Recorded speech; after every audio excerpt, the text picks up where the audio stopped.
This house is in the quiet hills of western Massachusetts. Not many people know about it or remember it, but girls used to walk through its stone halls without names, and vows were made to them that they could never keep. If you like these kinds of stories, you can subscribe to The Forgotten Room, where we delve into things that history tried to hide. Let's start now. It was early fall in 1861 when Miss Clara Elwood arrived at Bell Orphanage. The trees were just starting to lose their leaves. Gold and brown stuck to the trees like thoughts, almost spoke. As the carriage driver tipped his hat and walked down the hill, her boots stomped on the dirt. Before her was the unfinished three-story slate and graystone mansion with a bell tower. It was shaped like a prayer. There were no banners or laughing to greet her. The front door slowly opened as if the house was ready for her. To meet her, Headmistress Miriam Vale used a firm hand and a steady voice. The woman, who was tall and dressed in dark burgundy, had the kind of grace that made Clara feel proud. Straighten up without being told to. She told you, "You're early." That's fine. Being on time is the first sign of focus. Clara said yes. "Thank you for giving me the chance. I've heard that this spot is special." Her Majesty Vale smiled, but it never quite reached her eyes. "We are not just one of a kind. We make things better. That will become clear to you." At first, the girls didn't say anything. As Clara was shown to her room on the second floor, it was a simple space with a window that looked out over the east yard. She got through a few. Girls going down the hall. They moved together. They had great balance. They looked very calm, almost too calm. Each person wore a navy blue and light gray uniform, with a crest stitched in the shape of a bell circled by laurel. They all gave polite nods, but no one spoke. There wasn't a single hello, whisper, or question. They were followed by silence like a ghost. Clara ate dinner with the other teachers that night.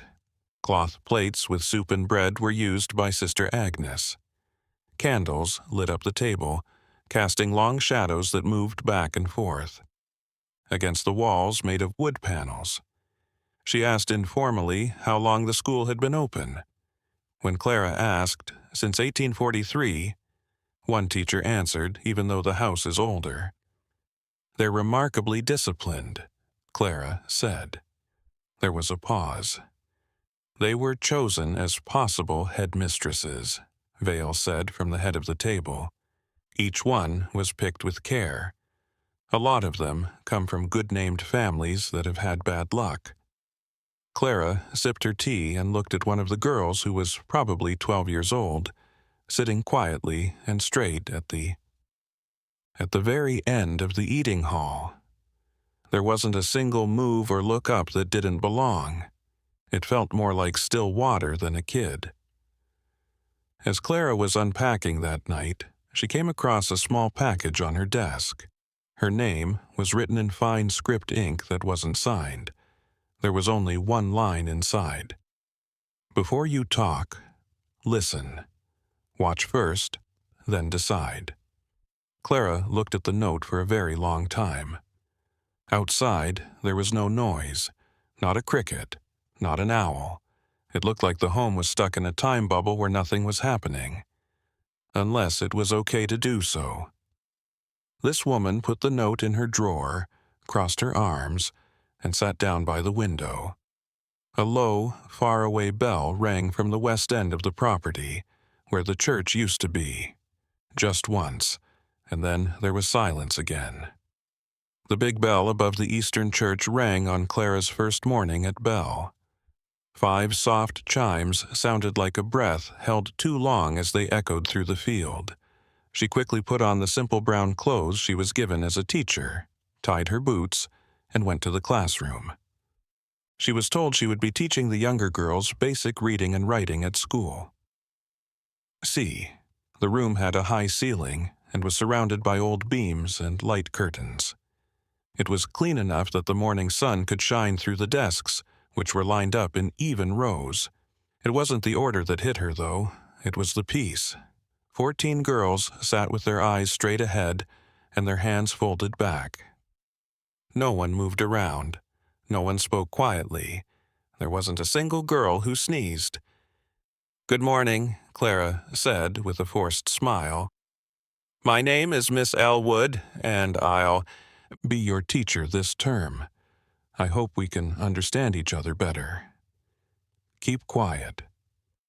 She went to the blackboard and wrote a Hawthorne quote across the top of it. For a long time, a person can't put on one face for himself and another for everyone else. Some heads turned. A few of the girls blinked. She turned around. What does that mean? Being still. Slowly, a small hand rose from the second row. It belonged to a girl no more than 10 years old with tightly braided red hair. Clara gave a happy smile. Yes, the girl spoke, but then she stopped. A sharp sound came from the other side of the room. There was a firm click as someone tapped the doorway, not a sound. Sister Agnes stood outside and watched. There was a cold draft in the room because of her. The girl's hands slowly fell to her sides, her lips shut, and there was silence again. During her break that afternoon, Clara went to the headmistress's study to find her. The room smelled like lavender and paper, and there were books and a framed picture of a woman in a robe on every wall. Maybe the one that came before Vale hung above the fireplace. I had a question. Clara started by talking about rules for the classroom. The girls didn't seem eager to talk, even when I asked them to. Vale, the head teacher, didn't look up from her writing. They are learning how to show respectful restraint. Miss Elwood, the silence is not because people are scared. It's restraint based on love. What is devotion to? Clara asked with care. When Clara asked Vale about becoming worthy, he simply said, "Not all are. That is what we shape here." Are the girls put into groups based on age or something else? Vale did look up. Some people are born into jobs they can't get out of. Some people are picked to balance out what came before them. We don't punish. We fix things. Clara gave a slow nod, but her mind was racing. That night, as she walked by the music room, she heard Sister Agnes teaching a different group of girls, this time older ones. These had silver pins with small bells carved on them, which Clara had not seen before. The way they moved it's slower and more traditional. They didn't look dead, but their eyes did look like they were listening to something that no one else could hear. Clara went back to her room that night and found another note hidden under the door. This one said, "Only some are promised. The rest must serve." She looked at the note for a moment and then back at the dark hallway. On the far end, she thought she heard someone crying. The sound was weak and hard to make out because of the woods. Just loud enough to let everyone in the house know that not all pain was. Very loud. That night, the bell did not ring. But in her dreams, Clara walked down a hall lined with pictures of girls who didn't have names. It was 3 days before Clara was asked to come to the prayer room. It wasn't really a church. Not a single cross, saint, or stained glass was in the building. There was only a bell-shaped symbol carved into the floor, surrounded by solemn benches and light holders. It had a pine and beeswax smell. There was a single leather-bound book and a small brass bowl of water in the middle.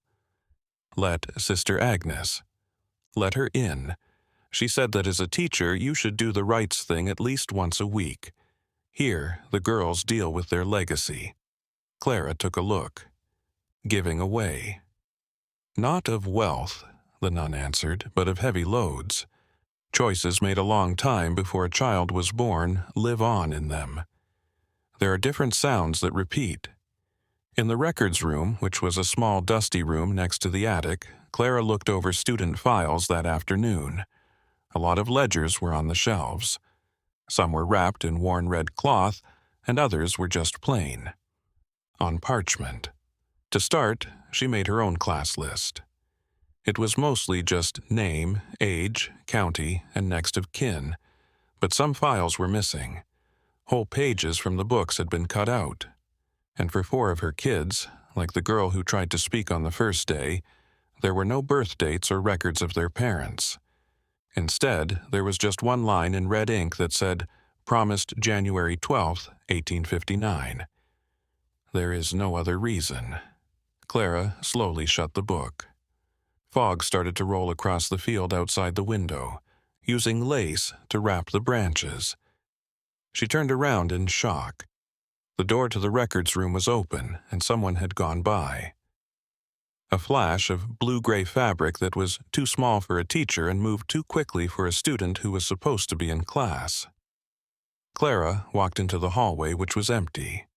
She went down the hall, past old portraits and iron candelabras, until she reached the west stairs. It went down in a slope toward the laundry room and servants' quarters. Under the stairs, she saw a small wooden door that she had never seen before. It was flush with the wall. There was only a slot and no handle. She thought she heard breathing from behind it. It wasn't wheezing or forced, it was just steady breathing like someone was inside waiting. As she lay in bed that night, a third note came. This time, there was no envelope. There was just a folded piece of linen on her pillow. The writing was less steady and well-honed. The ones with silver pins are not trustworthy. They are not aware of who they are. She had trouble sleeping. And sometime around dawn, the bell rang again. But this time it was different. It looked like only Clara heard it. At this point, Clara could see them better. They were girls who wore silver bell pins just below their collars. 12 of them were there, ranging in age from 12 to 16. Each group had its own lessons and tighter rules. They also spoke in a strange way, as if they were repeating someone else's words. One morning, she watched Sister Evelyn lead a reading of literature. The girls sat with their eyes forward and their hands folded in their laps. The ready heart doesn't carry the weight, but turns into the vessel. One of them read.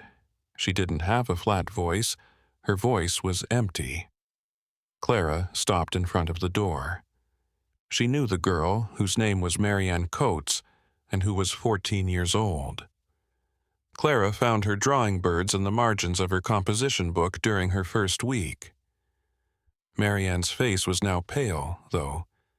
As she said the next line, her hands shook just a little. The first kindness is to forget. The second is to follow. Clara went inside.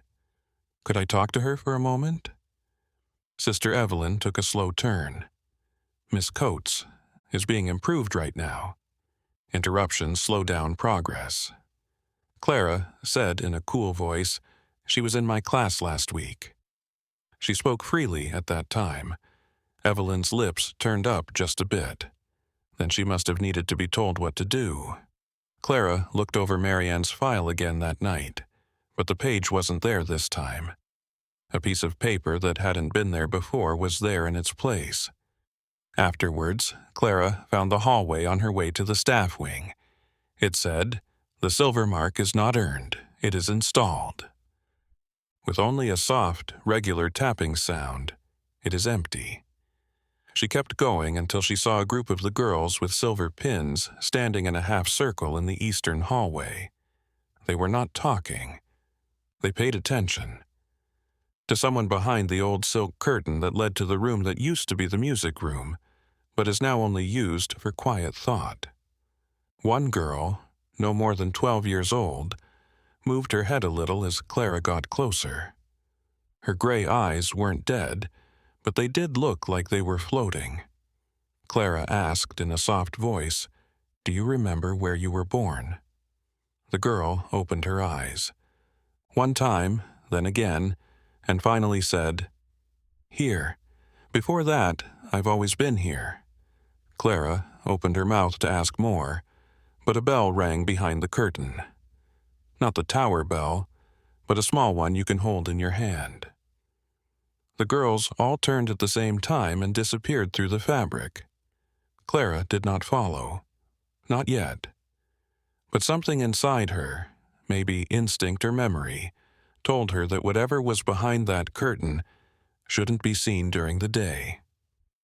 The next morning, Clara asked to be let in to the supply ledger and said she needed more paper and ink for writing class. Instead, she used the reason to go to the lower library, a stone room below the old wing that was only used for storing things for ceremonies. She went down into the records vault by going through 2 locked doors, but she wasn't interested in books. It was people talking. Through the pipes that ran along the old stone walls, people were talking in a faint, rhythmic way. She followed the sound until she got to a hollowed-out brick alcove close to the foundation's eastern edge. She knelt down and listened. You're not the things that came before. You are what is being given. You are the silence that makes the name clean. After a short, careful sound of water pouring, a young girl's voice could be heard. It was strained but calm. I'm giving up the power that was given to me. I will only talk if you let me. Clara did not move and put her hand over her mouth. It wasn't prayer, it was being reprogrammed. She talked to Sister Agnes that afternoon. What is to reopen? The nun didn't change her face. A holy rite? What does it mean to make room for something new? As some of the girls arrive, they are confused and carry memories that were not meant for them. They are freed by the reopening. Clara moved toward her. Do you mean it gets rid of them? The voice of Sister Agnes was cool. Memory isn't always holy. It's a chain for some. We offer freedom. Clara got her 4th note that night. This one was carved into a piece of linen that she kept in her sewing box. They start to remember when they stop. Being a part of. She just sat there. It started to rain again outside. At first it was soft, but then it got harder, hitting the panes like fingers tapping. In her dreams, birds had eyes that looked like bells, and girls who didn't have names walked backwards through rooms that didn't have doors. Someone whispered her name behind a door without a handle deep inside the orphanage. It wasn't a welcome, it was a warning. Once more it rained, so the girls had to stay inside. Clara asked to be in charge of the records time in the afternoon, which is when students were allowed to look at their own family trees, crests, and other records from their ancestors. On paper, it was part of the orphanage's effort to help kids get their identities back. To be honest, not many kids were allowed in, but Clara had a key. The parchment room was lit by candles and had dry-lined drawers that were labeled not with last names, but with words like sin, debt, shame, bloodline culling, and sacrilege. Clara thought for a moment before opening a box that said Retribution Class 4. A hollow bell can be found inside 10 files that are all stamped with the bell Orphanage. Not having a clapper. Marianne's first name covers her. She slowly opened it. Inside a letter to clear the Coates' name for taking the Blair land without permission in 1792. We give up the 14-year-old daughter of the 3rd line. Silver induction method for open and obedient conditions. The result must be written down. This is the 2nd Whitlow Sarah Ann. Marshall Eliza Rose was the 3rd one. The pattern was the same in every file. A wealthy family, a mistake from the past, some old and some new, and a girl who offered in silence. It wasn't them. Children, they were killed as sacrifices. It made Clara sick to her stomach. A line written by hand in red ink was on the inside flap of each folder. What is paid for in silence can't say anything else. She spun when she heard a soft creak at the door. Her name was Eliza Marchand, 15. It was usually very quiet near the church. "I'm sorry, Miss Clara," she said with a sad face. "They told me to bring your scarf." Eliza's hands were shaking. "They told me you'd follow me if I brought it," she said. Clara got on her knees. "Do you follow me? Do you remember where you live, Eliza?" "That's what they said," she whispered. "Remembering is dangerous." There was a long pause, and then she stepped back. "But sometimes I do in my sleep. I think I had a sister, but I only see her voice." Before Clara could ask more, she heard fast, deliberate footsteps in the hall. It was Sister Evine. Clara stood and turned. "She's studying," she said flatly. "I asked her to get a book for me." Evelyn narrowed her eyes. Clara turned around to look at Eliza after she left, but the girl was gone. There was a silver bell pin on the dusty floor in her place, but it didn't have a clapper on it. It was just the shell. Clara waited until the midnight bell, when the halls were quiet and the storm outside covered up every creak of the orphanage floors. She didn't have a lantern with her. She only had a thick wool scarf and a folded map she'd redrawn from the supply schematics. The older girls had talked about a second chapel, which they called the Hollow. The hidden trap door behind the pantry stairs was locked, and so rusty that the hinges were almost fused together with time. It took her 40 minutes to pry it open. Below 40 steps, it was stone cold, and at the bottom, the hallway was so narrow that she had to turn sideways. The air smelled of wax, old fabric, and a faint hint of salt. She came out into a circular room carved from the bedrock, with no windows or crosses and just a raised stone basin in the middle and 7 unlit candles on either side. On the wall, in faded Latin, it said, "House of Silence, Redemption for the Family." Below it, there was a plaque with 13 names. She recognized 4 of them. They were all girls in the orphanage at the time and wore the silver bell pin. Clara's breath caught as she walked up to the basin. Inside it was a folded white garment, a ceremonial shift, and a thick leather-bound book sealed with a red ribbon. She didn't open it because she heard the door behind her close. "Sister."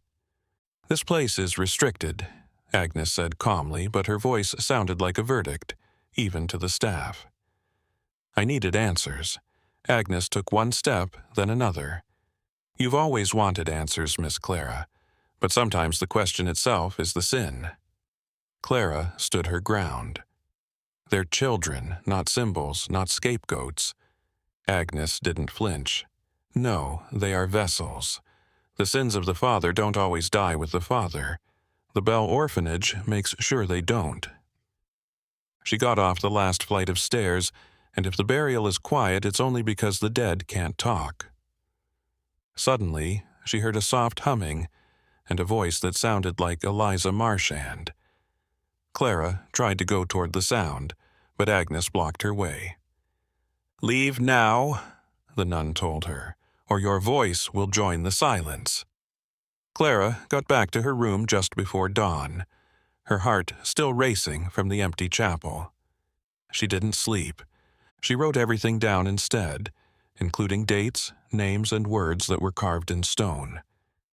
She put the notebook under the floorboard under her desk, where she had hidden the pin Eliza had dropped. Later that morning, she offered to help Sister Mary fix linens. The sewing room was full of drawers with lace collars, communion veils, and book sleeves, but in the back was a locked cabinet marked SV. Sister Marian saw her look and said, "Best not open that," so the girls didn't open it. Completion. "The ones who finished all 5 grades," she replied. Departure. That was the word the older girls used to describe a child who would never be seen again. Not at meals, not in prayer, not even in the winter portrait. Clara came back after hours with her own wire pick. The cabinet opened with a soft snap. Inside were 7 white veils, each carefully stitched with a silver thread that spiraled from edge to center like a tightening noose. Pinned to each was a card with just 2 details. Clara put her hand to her mouth. The veils weren't clothes, they were symbols. Each spiral ended at the neck, and the stitching was purposely tight so that the fabric would constrict when tied.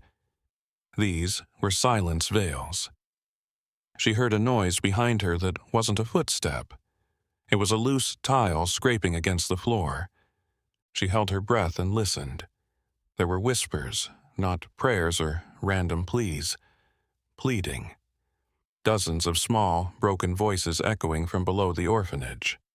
Some were just murmurs, but one voice was clear and high. Tell her. Tell Miss Clara before it's too late. The veil in Clara's hand fell off. At first, the vent under the veil cabinet led nowhere, just a narrow shaft of cold air and limestone dust. But Clara was patient.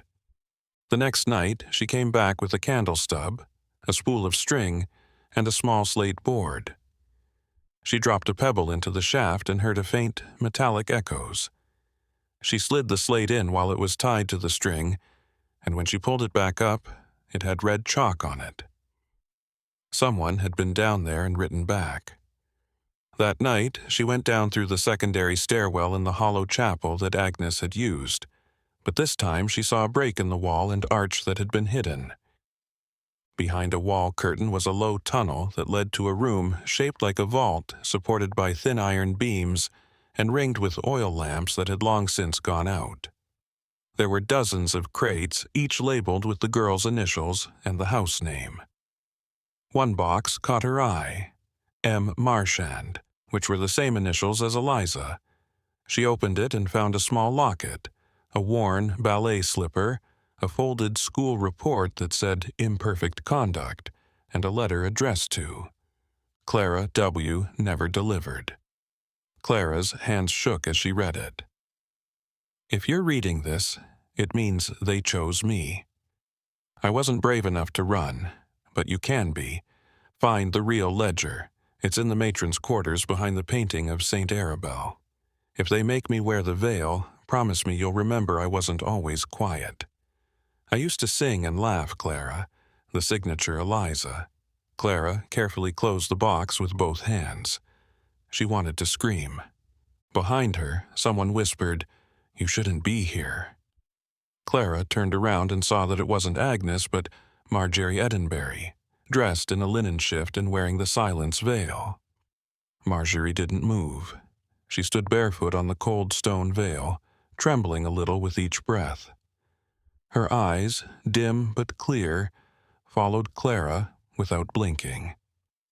Clara took a step back and knocked over a tin box, which echoed. Marjorie raised a finger, not to threaten, but to her. Clara knelt down and asked, "Marjorie, are you alive?" The girl slowly nodded and pointed to the vault wall. There were dozens of names carefully carved into the stone knot memorials, but witnesses, girls who had been through the ritual. Some lines were crossed out, others were circled. Marjorie led Clara to a spot behind a broken crate where there was a blanket, a broken cup, and a torn hymnal. She hadn't left the orphanage. They had sealed her below it. "I failed," Marjorie whispered. She said, "I wasn't quiet enough." Clara got down on her knees next to her and asked, "Who made you do this?" "The matron and the sisters and the families," Marjorie said, her hands shaking as she pointed up. "The families?" Clara asked in shock. "They send us here to carry it," Marjorie said. "They write all the sins, shames, broken vows, deals, and wrong-born children into our charts, and we wear it so they don't have to." Clara clenched her teeth and said, "This is not education." "No," Marjorie replied. "You're not like them. You ask why you didn't run." "Because someone has to stay," Marjorie said. "Someone has to remember what they did." Clara reached into her coat and gave Marjorie Eliza's letter. Marjorie smiled for the first time in years, and then she said something that made Clara's blood freeze. She sang before they took her. That's why she was punished. Clara whispered, "She was punished for singing." "No," Marjorie said. "They made her remember the words, so she went back to her room just before morning and hid Eliza's letter and the locket in a cloth pouch under a loose floorboard." But she didn't sleep because she had to find the ledger that Eliza had told her about. It was hidden behind a picture of St. Arabel in the matron's office. Clara waited until Vespers, when the matron and sisters would be in the chapel, and then she sneaked into the office barefoot. She only had a small knife for the latch and a piece of cloth to wrap the ledger. The painting was huge, and St. Arabel looked down with her eyes closed in grief. Clara reached behind the frame and felt a groove. She pushed, and a panel came loose. Behind it was a steel drawer, and inside was a book bound in faded red leather that smelled of smoke and salt. The first page said, "The Atonement Register, Bell Orphanage, 1843-1861. Her hands shook, and she turned to the first finished record. Name Gwendolyn H. The year was 1844, and the family was from the Halliard family. The sin was adultery, and the status was completed. Each record had the same word at the end, completed. Clara turned the page forward, and the handwriting got newer, and the ink got darker. It said, M. House of Marchand, Sin Rebellion. The status was completed. The House of Whitfall had a status of pending her name, which meant that her name was still there. She heard footsteps outside, and she froze. Then she heard the sound of metal keys, which meant that someone was opening the outer office door. She hid the ledger in the cloth that was tucked behind the wardrobe and held her breath. The matron walked in, humming. She walked past the painting and the desk, then stopped to smell the air and turned sharply toward the wardrobe. Clara closed her eyes. The matron walked forward slowly and deliberately, putting her hand on the handle of the wardrobe. Suddenly, there was a high-pitched scream coming from the hallway. The matron turned around right away and ran out. Clara let out a sigh and slipped out the servant's door ledger, holding it close to her chest like a burning secret. She didn't know what the scream was, but someone had just bought her time. That morning's morning assembly was different. The chapel was full of people, including students, donors, family trustees, and city ministers. It was the spring devotional, the only time the orphanage let people in from the outside. Clara stood in the back. With the bundle of cloth under her cloak, she made copies of the last 10 pages and put them in pockets, hymnals, and the collection baskets. She put one copy under the offering bowl on the altar and gave Sister June, who had been nice to Eliza in the past, another copy. When the matron spoke, she held her arms wide and said, "My children of promise, we honor our sacred mission." Clara spoke up and said, "I have something to add." The chapel fell silent. She walked to the front. The woman in front took a book out of her coat and put it on the altar. "This is the Atonement Register," she said. "Since 1843, this orphanage has taken in girls not to educate them, but to take on the sins of noble houses." There were murmurs in the crowd. She turned to the front row and saw a line of trustees with rings, crests, and names she recognized from the ledger. She opened the book and read each name, family, and offense that you thought was too sexy for public view. You sent your daughters to wear it. The matron's voice cut through the air. "Enough!" She stepped forward. "These are the ravings of an ungrateful girl." Clara raised her voice. "My name is Clara Whitfall, and according to this book, I am not a student, I am a vessel." Gasps. The matron reached for the book, but Sister June stepped between them. "No more," she said, her voice calm and steady. "Let her finish." Clara nodded. "To the families here today, I say this. You have mistaken silence for obedience, but silence is not peace. Silence is a prison." She turned to face the crowd and said, "To the girls who have gone missing, and to those who have been marked as completed, we remember you." She looked up at the cracked stone on the ceiling. and to the girls who were still hidden below this floor in the vault in the walls. You are not forgotten. No one moved or breathed until one girl in the pew stood. Then another, then 10. Finally, the whole school rose together, silent but not afraid. Clara closed the book, and for the first time since the school opened, the silence wasn't forced, was picked.